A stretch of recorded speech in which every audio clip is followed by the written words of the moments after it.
Episode 38, the lost episode, bonus episode 2. Awaken the leader inside. Follow the path of leadership. Never give up. Never stop trying. Get up. Believe in yourself. Not every day is going to be easy, but you got to challenge yourself. You need courage. Be ready. Stop waiting for it to happen. Go make it happen. Harness the power within. You were destined to be a leader. Follow the path of leadership. Awaken the leader inside. Episode 38, the lost episode, bonus episode 2. Hey guys, welcome back to another episode. My name's Dave Rubalcava, and I'm your host here at Awaken the Leader Inside, a show dedicated to your leadership journey. Remember, we are in this together. Hey guys, welcome back. We are still on a hiatus until February, but like I promised, I wanted to share with you some bonus episodes. So I do have an episode that I didn't air, and I don't remember why I didn't air it. Sometimes I have to just select topics that I think were more impactful at the time, or the community was asking questions, and so maybe I don't remember why I shelved this episode, but I still think it was an important episode as I was asked, how do I stay positive? Like, how do I do it? How do I stay positive in, the hardships of leadership? And as we continue to struggle, sometimes in our career, we hit roadblocks in your career. How do you stay positive? And so this episode was really important for me. And like I said, I don't remember why I shelved it, but now I just wanted to share it with you as we prepare for season number 2 in just a few more weeks. But here's a great insight on how I stayed positive through all of my challenges. Here we go. So I just wanted to share with you that I got an email that I thought was really interesting and that I wanted to share with you guys. I think it'll make a great topic for today's show. And in this email, it asked something very simple. David, how do you stay positive during all of the hardships and during all of the struggles that you have had in your career? How did you stay positive? It took me a little while to think about it because, as you continue to grow, some things just become part of your repertoire. It's like a light switch that you can turn on, but it wasn't always like that in the beginning. So this question kind of hit home for me as, I focus on my own career, my own development, and share it with you guys. It was really important for me to go back to remember, how did I do that? How did I keep that mindset? And I'm going to tell you, it came down to 2 things. It came down to 1, you have to control your attitude. No matter what's happening to you, the only thing that you can ever control is your attitude. And I'm going to tell you, the thing that was the most important for me as I reflected back on my career is that was never easy to do. I think I have dealt with some of the same issues you guys have dealt with, where you're in maybe a negative environment. Maybe you have a leader or a supervisor that you have issues working with because of how, they don't have personal skills, or they're very demanding, or it could even be demeaning to you. So like, how do you stay positive in that kind of environment? And the answer was really simple. In the beginning, I allowed everything to affect my attitude. So if somebody else was in a bad mood, I allowed that to affect my mood. And I realized over the first few years that wasn't getting me very far. If anything, it was setting me back, because I would have setbacks and I would get frustrated and I would vent my frustrations. And I will tell you, as a leader now, looking back, nobody wants to have people on their team that are explosive when they get frustrated or they vent, because they become a distraction to the environment that you're in. And we all want to work in an environment that doesn't have distraction, that there's harmony, that people want to work together, that they're excited together. So when you're contributing to that factor of it being a negative environment, people just don't want people like that on their team. So I realized that I set myself back quite a few times just because I had the wrong attitude. And what I will share with you is that having a positive attitude is extremely difficult and takes a large amount of discipline. And I want you to remember this word, discipline. I have to make a conscious choice to stay positive. And to a lot of people, that might surprise them that meet me, is that it's hard to stay positive. It's hard. Bad things happen to all of us. Even me, bad things happen, bad, interactions with customers. It happens to everybody. But you have to make a choice that I am not going to allow this to affect me, and I'm going to smile, and I'm going to get through it. I'm going to help you as best as I can and offer solutions, and I'm just going to move on with my day and not let it fester. But it takes discipline to do that.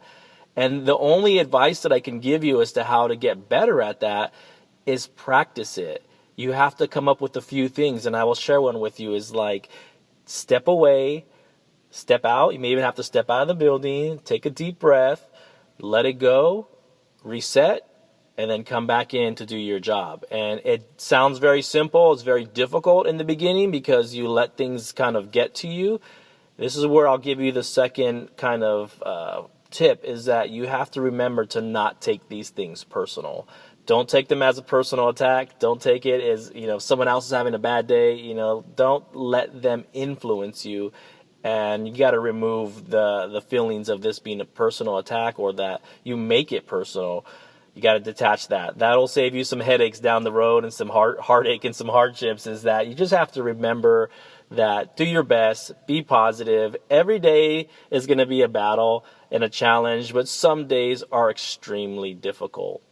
But stay positive. Make the choice. Make the conscious choice that I'm going to stay positive. And over time, it gets easier and easier and easier until the point where it becomes like a light switch that you can just turn it on and turn it off whenever you need to. Now, the other way that I have learned over the years to kind of stay positive in those most difficult situations is I learned to become objective. I learned to kind of be able to evaluate what's happening to me. And that's hard because in the moment you're feeling pressure, in the moment you're dealing with personalities and frustrations from others, and it can impact you. But sometimes you have to take a quick evaluation to step back and be objective. And you're going to say, David, I hear you say that all the time, right? It's true. Sometimes you have to step back, reevaluate, your own performance and how you may be contributing, and you may not be contributing, but sometimes we do. And then evaluate, what can I do different, or what can I do to put me in a different position to get better results, and so that I'm not creating my own environment of people challenging me or my supervisor taking things out on me. So some things you can control, some things you can't. But what you can control is you being objective to what's happening to you right now, and then be able to evaluate it. Because I've learned over the years that sometimes the environment may not be a right fit for you. So it doesn't matter how positive you're going to be, the environment and the culture doesn't allow to have positivity. And you're going to say, that sounds crazy, but it's true. We've all worked in an environment that was so negative that there was nothing that you can do. So at that point, sometimes you have to make a choice. Like, what's more important for you, to be in a positive environment or to get a paycheck? Those are the real life struggles that we have all gone through, including myself, where I had to choose, this isn't the right environment for you. Now, I'm not telling you to abandon ship. What I'm telling you is to evaluate whether or not this environment is the right one for you, and then evaluate how you can possibly impact it. Or maybe you need to have a sit down with your leader or supervisor to share how you're feeling. And now I would suggest that you don't dump all your emotions on that one sitting, but you can say, hey, I've been feeling like there's a lot of negativity in the office lately, and I could just tell you right now, I can start to feel it, so I'm just a little concerned. So do you have any advice that you can give to me, or anything that I can do to help? That way it kind of allows you to make the situations aware without throwing anybody under the bus, but it allows you to kind of let out some of your frustrations in a very positive, professional manner. That way you can at least feel a little bit better that you can get that off your back, but two, you may be able to influence that environment. So I just want to leave you with this, you guys. Over the years, it has been extremely difficult, even for myself. So I want you to know you're not alone. It is extremely difficult to stay positive every day. And I can tell you that it may even seem unrealistic to do that. But you always want to position yourself as a leader. And I want to tell you this, as a leader, there's less and less leeway for you to have a bad day or to allow your frustrations, because honestly, then you become that leader that nobody wants to work with, that nobody wants to associate with, because you're frustrated, or quite frankly, you may even intimidate your team because you can't hold on to those emotions and those frustrations and let them out in a professional manner. So you always want to remember that you are the leader. You can make a difference. And if you're new in position or want to grow to that level, always remember that you have to demonstrate what you've always wanted from a leader. You should be able to demonstrate that. I think I grew the most when I made a choice that, hey, I've always wanted a leader that connects with me, that inspires me, that motivates me, that actually listens to me when I have frustrations, and then a leader that can guide me. And that became my goal. How do I become that type of leader?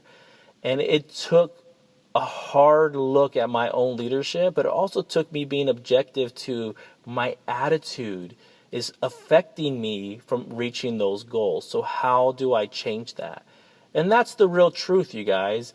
The more objective that you become about your own performance, the more objective you become about what's holding you back, it gets a little easier to execute whatever goal you have. So if your goal is to be positive every day, make the choice, but also come to realize what may be impacting you that's not allowing you to be that person that you want to be. And that'll give you at least a starting point. So I want to leave you with this, guys. Every day is difficult. Every day is challenging. And as a leader, we're going to face obstacles, but you're not alone. We are on this leadership journey together. So I am always available for you. But I want you to realize the power is within you. The power to become any type of leader that you want to be or reach any goal that you have, it's locked inside of you. We have to just figure out how to awaken that in you. And this is a great step because the positive attitude is like a magnet, right? I love meeting people that are positive, there's just something about them, the energy, and I'm like, God, I want to be around this person. That is who you can become. And as you practice staying positive, as you practice stepping out to be objective, you are going to make this an amazing tool in your repertoire of being an effective leader. So don't forget that this is normal. It's normal to find frustration in everyday activities or everyday issues with the team. This is what you've got to become great at, because it'll be the foundation for you to unlock your leadership potential. You have one thing that you can control, and that's your attitude. So be the best at it. Give it your best every day. Give your team the best attitude, even though you don't feel like it. Give them the best that they deserve every day, and you're going to unlock and open doors to find your success. Stay tuned for the next podcast. Always remember, awaken the leader inside.